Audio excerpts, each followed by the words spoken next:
o professor Pedro Dourado de Rezende, professor de Ciência da Computação da UNB. Bom dia, professor Pedro. Bom dia, senador. É um prazer e uma honra estar aqui nessa mesa a convite de Vossa Excelência. Apresentar um pequeno contraditório técnico a respeito do que foi dito aqui na abertura. Em relação ao BU, é um instrumento que serve para auditoria de uma etapa apenas do processo de votação, que é o de totalização, onde os BUs que vêm das urnas eletrônicas são somados.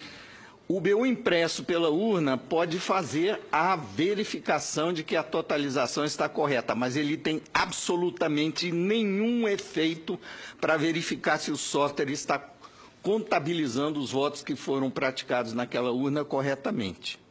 Para isso, a auditoria eletrônica é um jogo de gato e rato que quem entra para fiscalizar já sabe que o jogo está perdido, porque o software que vai na urna para fazer trapaça, ele sabe como verificar se ele está sendo fiscalizado ou se ele está ali numa eleição verdadeira, e ele, em podendo alterar a soma dos votos computados naquela urna, ele vai apagar o rastro do teste. Em relação à votação paralela como teste de segurança, a partir do momento que foi introduzida a identificação biométrica, senador, ele se tornou absolutamente inócuo para esse propósito. Por quê? Uma vez o senhor já percebeu como é que os batedores de carteira operam? Eles só vão meter a mão na carteira quando o dono da carteira não está prestando atenção. Então, ele tem que observar a vítima para ver se ela está atenta ao que ele está fazendo.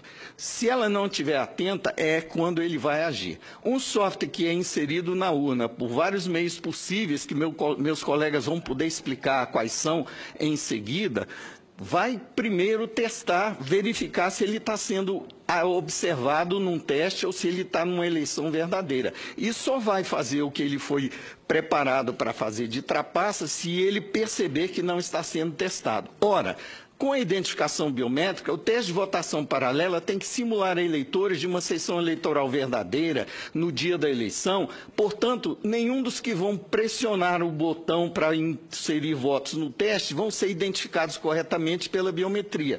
Neste caso, a urna que tem identificação biométrica vai dar 100% de falha de identificação biométrica durante o teste. É claro que uma linha de programa apenas é suficiente para detectar que o software trapaceiro está sendo submetido a um teste nesse momento e ele vai ficar quietinho, não vai fazer a trapaça. Entender isso como um teste de segurança é tentar enganar o eleitor que tem alguma capacidade de raciocínio. E isso é uma afronta do ponto de vista técnico, continuar insistindo que o teste de votação paralela continua sendo um mecanismo de auditoria.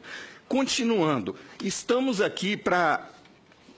Minha função, basicamente, é relatar o que houve em relação ao processo de cumprir a lei que exige o voto impresso como um mecanismo de verificação pelo eleitor de como o seu voto pode ser contabilizado. A lei foi aprovada em 2015 e a primeira iniciativa da Justiça Eleitoral para cumprir a lei, a partir daí, foi um contrato sem licitação para uma entidade sem fins lucrativos, chamada Flextronics, fazer um modelo de votação eletrônica com voto impresso.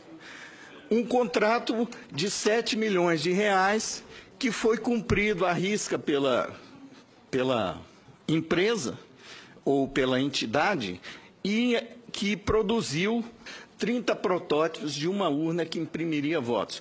Mas ao preço de R$ 3.700 cada nova urna, um desperdício totalmente desnecessário, que só faria sentido se a impressora fosse fazer parte do sistema de votação como um dispositivo desacoplado da urna, que teria que ser integrada ao sistema de votação por um mecanismo de comunicação que podia ser interceptado por eleitores. Ao passo que, em 2002, quando a lei precisou ser cumprida, a solução mais óbvia e simples foi a de acoplar a urna fisicamente à impressora, conectando fisicamente de forma elétrica a impressora a urna, para que não fosse necessário replicar todo o sistema de contabilidade de votos e de proteção eletrônica que a urna já tem para essa impressora. Tanto é que a urna atual, sem impressão do voto, já tem uma impressora que faz parte da urna, que imprime o BU. Todas elas têm. Então, o sistema de software da urna já está preparado para dialogar com uma impressora. Não é necessário contratar uma empresa para desenvolver toda uma replicação do sistema da urna a pretexto de precisar imprimir o voto. E foi essa solução que foi encomendada em 2017.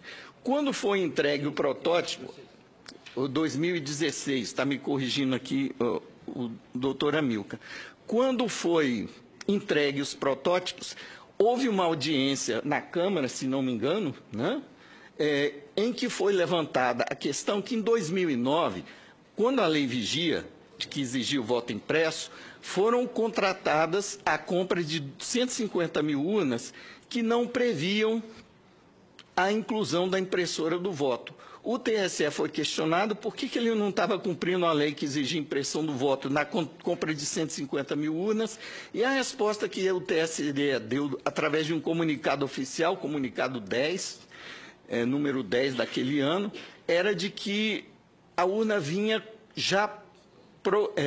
o modelo que estava sendo licitado já vinha configurada para receber um módulo de impressão de votos acoplável a ela, em que, portanto, quando fosse o caso, seria compradas as impressoras como um dispositivo adicional que seria acoplado à urna. Bem, então, quando isso foi trazido à tona agora em 2017, o TSE simplesmente ignorou que já tinha gasto 7 milhões com um modelo caríssimo, desnecessário, e fez um edital que foi uma verdadeira afronta à soberania nacional, porque um edital praticamente dirigido, porque fazia exigências desnecessárias para fornecimento de venda casada de material de papel, inclusive, com características desnecessárias de durabilidade, etc., e que foram, de certa forma, direcionadas para que nenhuma empresa que fabrica simplesmente impressoras pudesse ganhar essa licitação. O senhor permita, como o senhor está entrando de rijo na questão fundamental dessa audiência pública, que é a parte técnica. Sim. Então, permita que eu lhe interrompa e faça uma ou duas perguntas. O senhor está dizendo que 150 mil urnas já estão preparadas para impressão, já estão acopladas a impressoras? Caso a informação fornecida pelo TSE na ocasião seja verdadeira. Bom, quantas urnas o Brasil tem? Eu vi outro dia escrito num jornal que seriam 600 mil urnas. Ali. O doutor Amilcar é a nossa enciclopédia ambulante do Comitê Multidisciplinar Independente. Em relação a números e datas, ele é a nossa fonte principal. Então, quantas urnas, professor? Atualmente tem em torno de 600 mil urnas. 600 mil urnas. Então, vamos ficar com esse modelo que o professor Pedro Rezende citou, que é o modelo de 2009, foi primeiramente comprado a 150 mil, mas depois foi complementar a Essas estão prontas para... Estão prontas, tem mais de 400 mil dessas urnas. Quantas? Mais de 400 mil. Olha, para mim, pelo menos, o senhor está dizendo uma novidade. Então, já há 400 mil urnas prontas, aptas ao voto impresso? A receber o módulo impressor externo, sim. Não teria que haver maior gasto com elas? Não, senhor. Não teria que haver, principalmente, desenvolvimento de software por terceiros para poder fazer uma impressora de votos funcionar com esse sistema de votação. E o senhor acha que o gasto seria muito grande ao preparar esse novo software? Olha, em 2002, quem preparou o software foi a própria informática do TSE. Eles só compraram impressoras, sim, porque o software que já estava na urna já tinha toda a lógica, a infraestrutura necessária para dialogar com uma impressora, que é a impressora que sempre esteve na urna para imprimir BU.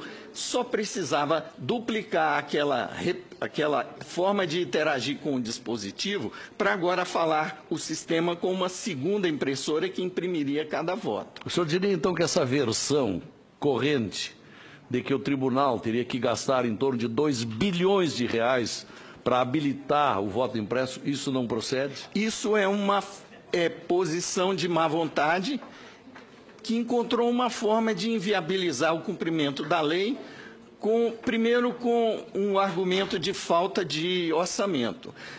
Por uma iniciativa do pessoal que está aqui assistindo, da sociedade civil, foi feito um aporte de emergência no orçamento desse ano para suprir o TSE de 250 milhões de reais adicionais para ele poder fazer. 250 milhões mataria a questão?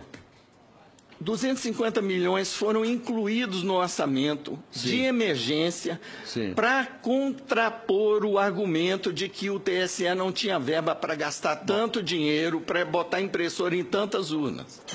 O que aconteceu depois, no edital seguinte desse ano, foi um contrato de 62 milhões, que não gastou nem um terço do orçamento que estava disponível e que estava, digamos, cheio de especificações desnecessárias para cumprir a função que é imprimir votos.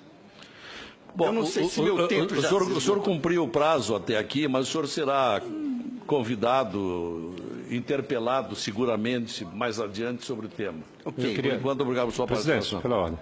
Presidente. Aqui da Capiberibe. Eu queria... Agradecemos a sua presença, bem como da senadora Simone Tebet. Professor Pedro, eu estou deduzindo pelas suas palavras e pelo histórico que eu conheço, não é, dessa luta para tornar mais confiável, digamos, não é, a votação, até porque nós já tivemos leis que introduziam o voto impresso, essas leis foram contestadas, não é, e agora, de novo, há uma resistência, o TSE não quer imprimir o voto, é isso? Senador, infelizmente, eu acho que é muito pior que isso. Porque o edital que foi feito, a pretexto de cumprir a lei, que terceirizou praticamente tudo, basicamente abriu o cofre de segurança do sistema eleitoral brasileiro, em troca de um simples termo de sigilo, para que uma empresa estrangeira que ganhou a licitação pudesse conhecer todo o nosso sistema, inclusive o material criptográfico, que é, digamos, o alicerce do mecanismo de proteção que a Justiça Eleitoral alega ter construído no seu sistema, para que essa empresa possa desenvolver um sistema de votação de impressão do voto integrado ao sistema que existe hoje para as urnas eletrônicas. Sendo que não haveria nenhuma necessidade de entregar o código do sistema eleitoral para uma empresa que tem como responsáveis 3 venezuelanos e um português, que não tem nenhum compromisso com a legislação brasileira, inclusive de cumprir o tal termo de sigilo sobre o conteúdo do material dos sistemas que eles receberiam a pretexto de desenvolver o voto impresso. Isso, o que está no edital de licitação para implementar o voto impresso esse ano, a meu ver, é um ato de traição à soberania nacional. E esse edital não foi contestado por ninguém? Esse edital foi contestado pelo CEMIND em 7 petições, cujas cópias estão na minha mão. O senhor pode ler os termos da contestação? É longo? Não. Então o senhor pode ler agora. 5 linhas. Maria Aparecida Rocha Cortiz, advogada, OAB São Paulo, e Pedro Antônio Dourado de Rezende, professor de Ciência da Computação da UNB, membros do Comitê Multidisciplinar Independente, ente da sociedade civil, vem à presença do egrégio Tribunal de Contas da União apresentar representação em face do Tribunal Superior Eleitoral para anulação da licitação 106/2017, apuração de responsabilidades e demais providência para ressarcimento ao erário público de eventuais prejuízos gerados conforme abaixo articulado. E o parágrafo que cita o comentário que eu fiz em resposta ao senador Capiberibe é o seguinte: violação e risco à segurança e soberania nacional. Item 4. Certo é, e consta de forma expressa do edital, que haverá compartilhamento de informações confidenciais sensíveis à segurança do processo de votação entre a empresa estrangeira e o TSE para fins de desenvolvimento desnecessariamente terceirizado da interface entre os equipamentos de votação e os da impressão de votos. A segurança do processo de votação em face de tal aberração contratual, na visão inexplicavelmente ingênua do TSE, estaria garantida pelo mero e simples compromisso dos responsáveis envolvidos, firmado através de um termo de sigilo. Esse termo de sigilo teria o efeito de vincular às leis brasileiras os seus signatários, mas, neste caso, quem vai administrar o consórcio das empresas vencedoras da licitação são 3 cidadãos venezuelanos e um português, que não estão submetidos in totum à legislação nacional. Tem cada qual seu território de domicílio e nacionalidade distintos do nosso, o que, em sendo a intenção, os garante, por princípios jurisdicionais, imunidade em face a tal compromisso, a despeito de qualquer legislação que lhes seja extraterritorial. Assim, agindo na ilegalidade, o TSE coloca em risco a soberania nacional ao compartilhar com tais entes estrangeiros informações confidenciais do sistema de votação usado em eleições oficiais no Brasil, inclusive material criptográfico que pode ser utilizado para simular a origem autêntica de programas que compõem tal sistema. Faço uma interrupção aqui, senador, para comentar que esse material criptográfico teve o acesso negado aos especialistas que estiveram no TSE para desenvolver os testes de segurança, como o professor Diego vai atestar na fala dele em seguida. Com esse material criptográfico, programas stealth, camuflados, capazes de, nas 95% das sessões para as quais não está prevista a impressão do voto, fraudar percentualmente as votações de forma indetectável sob as regras atuais para fiscalização externa, inclusive, como eu comentei, em relação à votação paralela, os quais poderiam ser antecipadamente confeccionados e plantados à sorrelfa para inserção por terceiros, inclusive desavisados do risco, como se fossem programas legítimos, pois passarão como tal perante os dispositivos internos de autenticação ao longo de qualquer dos pontos intermediários da cadeia de custódia dos componentes do referido sistema, com o efeito nefasto de contaminá-lo para fins inconfessáveis, com o agravante no fato de os entes contratados para custodiar esse material criptográfico não terem vínculo ou obrigação com o Estado de Direito Nacional, o que compromete o cerne da nossa atual democracia. Quando tentamos, com esse argumento, impugnar a licitação, o argumento do TSE, o senhor não vai acreditar, os senhores não vão acreditar. Para nós do CEMIND, do Comitê Multidisciplinar Independente, está no edital, mas não vai ser feito, nós não vamos entregar. Então, por que está no edital? Perfeito. Obrigado, professor. Doutor Pedro de Rezende, peço que o senhor nos consiga uma cópia dessa peça. Doutor